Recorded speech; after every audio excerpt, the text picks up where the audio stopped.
Hi, let's talk about instantaneous velocity. Instantaneous velocity is the velocity at just one instant in time.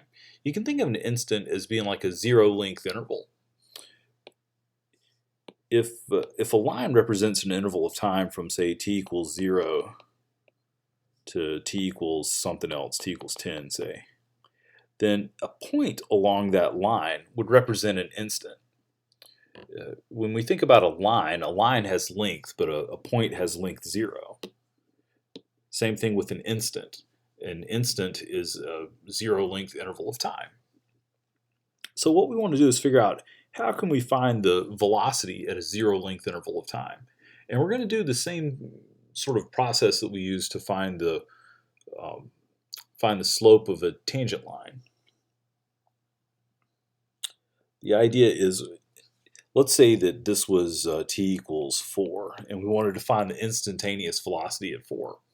What we would do is we'd take another point nearby, say t equals 4.1, and we'd find the average velocity for that interval. And then we'd move this point closer and closer back to 4. And we'd find the average velocity over smaller and smaller times. And if that approaches some number, then that's going to be the instantaneous velocity. So let's do an example. All right, we got another rock here. This time the rock is thrown straight up, and its height in feet after t seconds is given by this function here. What I want to do is find the average velocity during several intervals, and actually I think we'll do more intervals than just these. But we'll find the average velocity during several intervals really close to 6, or that start or end at 6. And these, as the intervals get smaller and smaller, they should get close to the instantaneous velocity. So let's write this first one out. The average velocity from t equals 6 to t equals 6.1 is going to be h of 6.1 minus h of 6 over 6.1 minus 6. Now I could go through all the pain of plugging 6 and 6.1 into this function, but that wouldn't be a whole lot of fun. What I'm going to do instead is get Desmos to do it for me. So let me switch over to Desmos here. You can configure my screen slightly so that I can see it. Let's see. All right, Desmos. Let's make it a little bigger. I'm going to put in a couple of things here. First up, let's put in h of t. H of t is 128t minus 16t squared plus 4.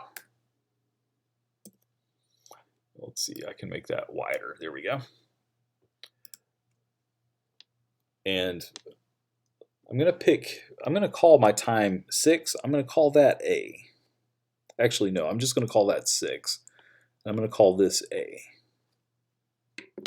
So what I'm going to do now is I'm going to take this and put it into Desmos. So I'm going to do h of A minus h of 6. I'm going to divide all of that by a minus 6. And right now it's giving me 16 because what is that? Well, a is 1. But let's put in the values of a that we're interested in. For this one, we're interested in a is 6.1. So if I put in 6.1 for a, it gives me negative 65.6.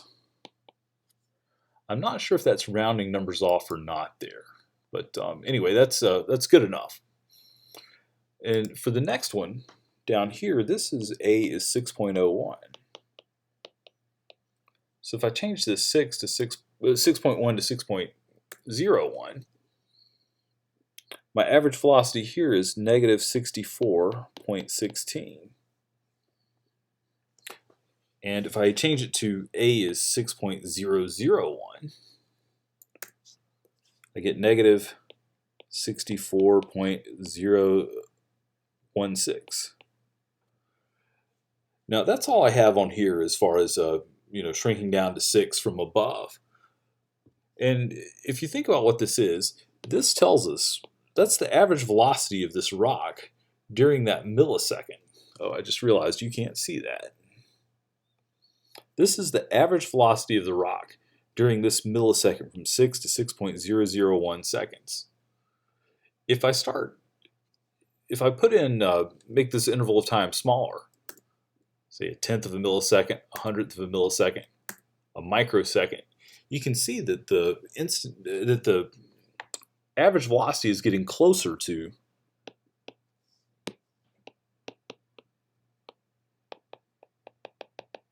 it's approaching negative 64 as A approaches 6 from above. Now I can just as well put in 5.99. So I put in 5.999. That gives me an average velocity of negative 63.984. So that's its average speed from 5.999 to 6. Its average velocity there, and then its average velocity during the next millisecond is that. So this is a really good evidence that the instantaneous velocity